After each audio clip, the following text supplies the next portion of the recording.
శ్రీ హరివాయ గురుభ్యో నమః. శ్రీమదానందతీర్థ భగవత్పాదాచార్య గురుభ్యో నమః. శ్రీ రాఘవేంద్ర తీర్థ గురుభ్యో నమః.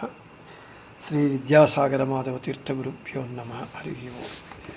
ధృతరాష్ట్రోవాచ ధర్మక్షేత్రే కురుక్షేత్రే సమవేతాయుయుత్సవః మామకాః పాండవాశ్చైవ కిము కుర్వత సంజయ. శ్రీ భగవానువాచ అశోచ్యానన్వశోచస్త్వం ప్రజ్ఞావాదాంశ్చ భాషసే గతాసు నగతాసూంశ్చ నానుశోచంతి పండితాః. మన భగవద్గీత ఉపన్యాసంలో వెనుకటి రోజున 3వ అధ్యాయంలో చివరగా 32వ శ్లోకం చెప్పుకున్నాం. అజ్ఞానికి దుఃఖం అనేటటువంటిది నిశ్చయమైనటువంటిది. నేనే ఈ కర్మలు చేస్తున్నాను, నాయందు ఉండి భగవంతుడు చేయిస్తున్నాడు అనేటటువంటి జ్ఞానము లేక లేని స్వతంత్రాభిమానాన్ని కర్తృత్వాభిమానాన్ని ఎవడైతే చేస్తాడో వాడు అజ్ఞాని. అటువంటి వానికి దుఃఖము అనేటటువంటిది తప్పదు. ఇక ఈరోజు 33వ పద్యంలో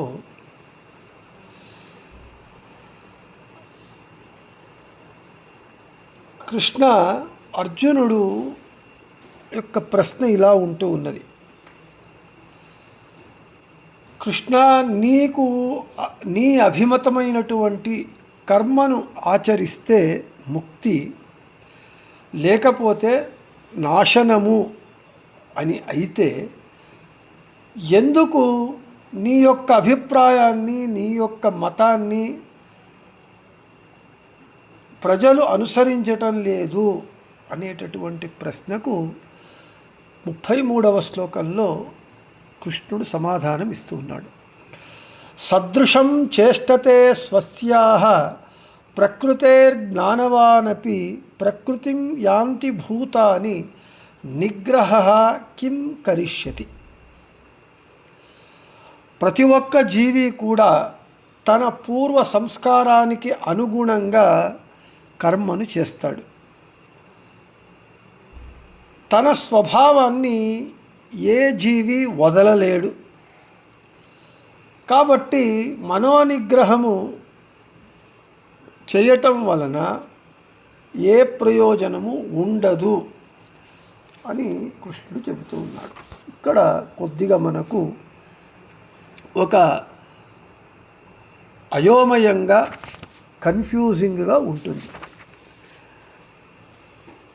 ప్రతి ఒక్క జీవి పూర్వజన్మ సంస్కారము చేత వాడు కర్మలను చేస్తాడు, స్వభావాన్ని వదలలేడు. కాబట్టి మనస్సును నిగ్రహించటం వల్ల ఏమీ ప్రయోజనము లేదు అని అంటే, మనము ఇక్కడ ఎలా అర్థం చేసుకోవాలి అని అంటే, ప్రకృతేహే అంటున్నారు. స్వస్యాః ప్రకృతేహే అంటే ప్రతి ఒక్క జీవి తన పూర్వ సంస్కారము నుంచి పుట్టినటువంటి రాగద్వేషములకు సదృశం, దానికి తగిన విధంగానే చేష్టతే కర్మలను చేస్తాడు. జ్ఞానినే ఈ విధంగా చేస్తూ ఉన్నప్పుడు ఇక అజ్ఞాని అలాగే చేస్తాడు అని చెప్పవలసిన అవసరం లేదు అని ఈ శ్లోకంలో ప్రకృతేర్జ్ఞానవాన్ అపి శబ్దంతో చెబుతూ ఉన్నారు. ఇక మనోనిగ్రహము చేత స్వభావానికి అనుగుణమైనటువంటి కర్మలను మనము నియంత్రించవచ్చు కదా, ఆపవచ్చు కదా అని అంటే, ప్రకృతిం అని చెబుతూ ప్రాణినః జీవులు ప్రకృతిం స్వభావాన్ని యాంతి అంటే అనుసరిస్తారు. ఇక నిగ్రహ మనోనిగ్రహము కిం కరిష్యతి. ఇక మనోనిగ్రహం వల్ల ఇక ప్రయోజనం ఏమిటి అని ప్రశ్న.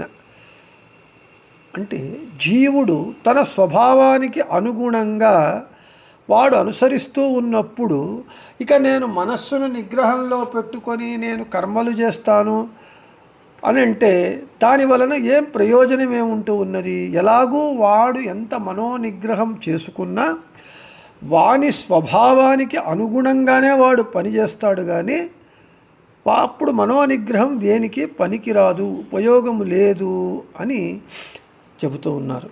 అయితే తత్వోపదేశము చేత జ్ఞానమును పొందినటువంటి వాడు కూడా స్వభావానికి అనుగుణంగా కర్మలు చేస్తాడే కానీ ఉపదేశము వలన వచ్చినటువంటి జ్ఞానానికి అనుగుణంగా వాడు నడుచుకోడు. కాబట్టి ఇక్కడ అయోగ్యులకు ఉపదేశము చెయ్యరాదు. ఇంతకుముందు చెప్పుకున్నాం మనం శ్లోకంలో. జ్ఞాని అయినటువంటి వాడు అజ్ఞానులకు అయోగ్యులకు ఉపదేశం చేసి వాళ్లను సన్మార్గంలో ఉంచడానికి ప్రయత్నము చెయ్యరాదు అని. ఇక్కడ జీవుడు వాని స్వభావానికి, దుష్టుడు వాని స్వభావానికి అనుగుణంగా వాడు కర్మలను చేస్తాడు కాబట్టి వాడు మనోనిగ్రహం ఉన్నా ప్రయోజనం ఉండదు. అయితే ఇక జ్ఞానుల విషయం ఏమిటి అనేదానికి మనకు ముందు శ్లోకంలో సమాధానం ఇస్తూ ఉన్నాడు కృష్ణుడు. ఇంద్రియస్యార్థే రాగద్వేషౌ వ్యవస్థితౌ తయోర్న వశమాగచ్చేత్తౌ హ్యస్య పరిపంథినౌ. ఇంద్రియములు, ఆ ఇంద్రియములకు సంబంధించినటువంటి పదార్థములు, కన్ను, ముక్కు, చెవి, ఈ ఇంద్రియములకు సంబంధించినటువంటి రూప, శబ్దము మొదలైనటువంటి విషయ పదార్థములందు రాగద్వేషాలు సహజంగా ఉంటాయి. అవును, మనకు ఒక దృశ్యాన్ని, ఒక అశ్లీలమైన దృశ్యమో, భయంకరమైన దృశ్యమో, ఘోరమైన దృశ్యమో చూడకూడదు అని దాని పట్ల మనకు ద్వేషం ఉంటుంది. ఒక మంచి ఆహ్లాదకరమైనటువంటి ఒక దృశ్యాన్ని చూడాలి అని ఒక రాగము, అంటే చూడాలి అనేటటువంటి ఒక అభిమానము ఉంటుంది. ఇది సహజంగా ఉంటుంది. అయితే సాధకుడైనటువంటి వాడేం చేయాలి? అప్పుడు ప్రయత్నము మీద అతి ప్రయత్నం చేత మనోనిగ్రహం చేసుకోవాలి. అందుకే ఇంద్రియగ్రామో బలవాన్ విద్వాంసమపి కర్షతి. ఇంద్రియగ్రామము అంటే ఇంద్రియముల సమూహము. మనలో ఉన్నటువంటి 5 జ్ఞానేంద్రియములు, 5 కర్మేంద్రియములు, ఒక్క మనస్సు, ఇవి చాలా బలవంతంగా ఉంటాయి, చాలా బలిష్టంగా ఉంటాయి. అవి ఎటువంటి ఎంత గొప్ప విద్వాంసుడైనా అవి ఆకర్షిస్తాయి విషయ పదార్థముల వైపు. సాధకుడు, జ్ఞాని అయిన సాధకుడు ఏం చేయాలి?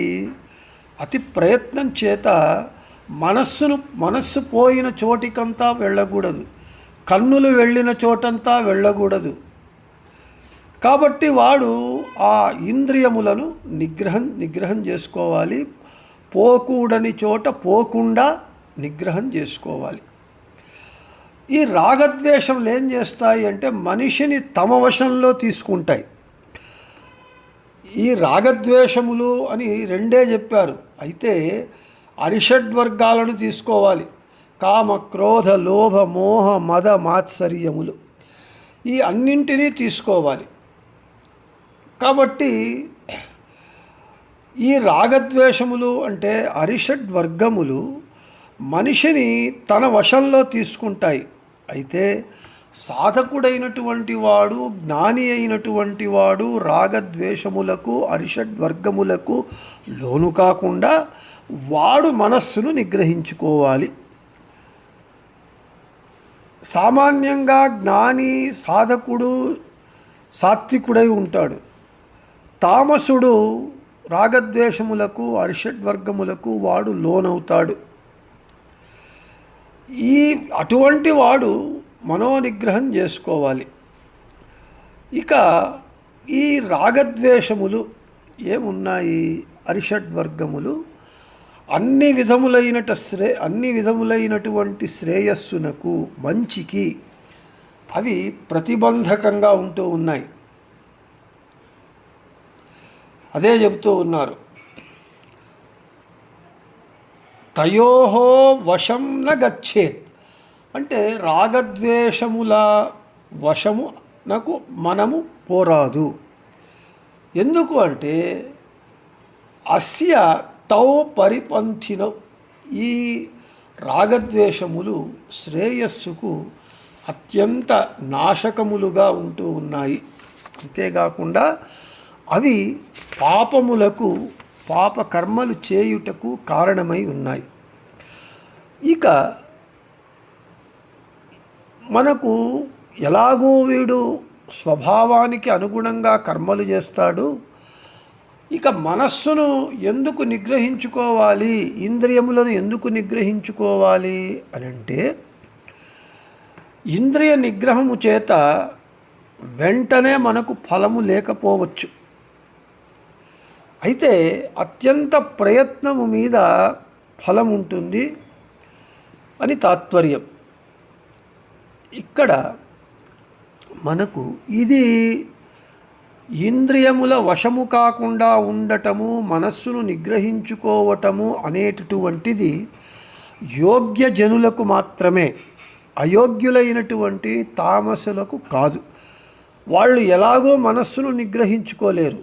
అయితే యోగ్యులు పరిస్థితుల ప్రభావం చేత, ప్రారబ్ధ కర్మ చేత వారి యొక్క ఇంద్రియములు చెడు కర్మల వైపు ఆకర్షింపబడిన వాడు అతి ప్రయత్నము మీద మనస్సును నిగ్రహించుకుంటే వెంటనే ఫలము దక్కకపోవచ్చు.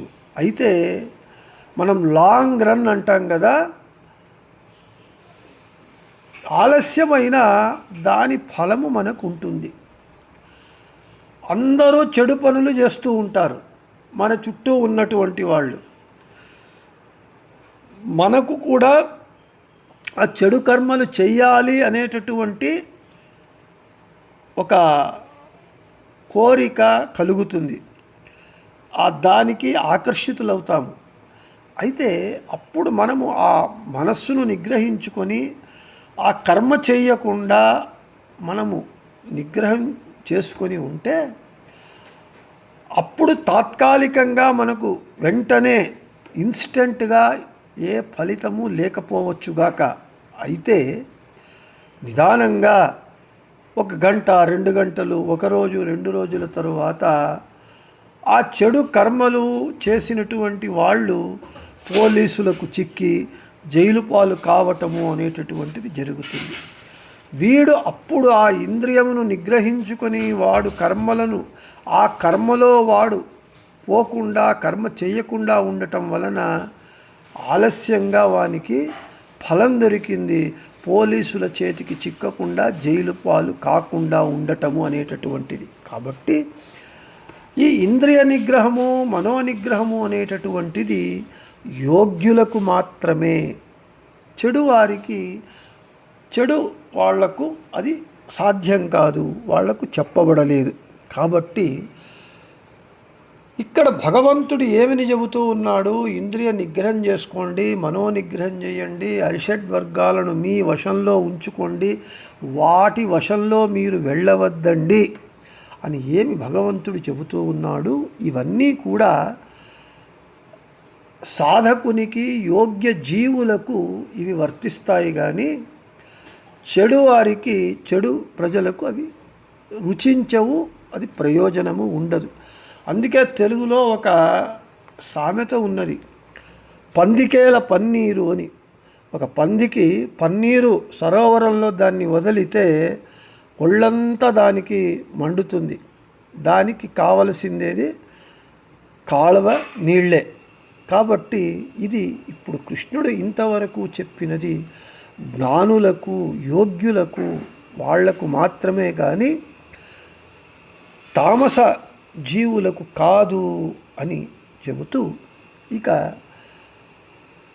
శ్రేయాన్ స్వధర్మో విగుణః పరధర్మాత్ స్వనుష్ఠితాత్ స్వధర్మే నిధనం శ్రేయః పరధర్మో భయావహః.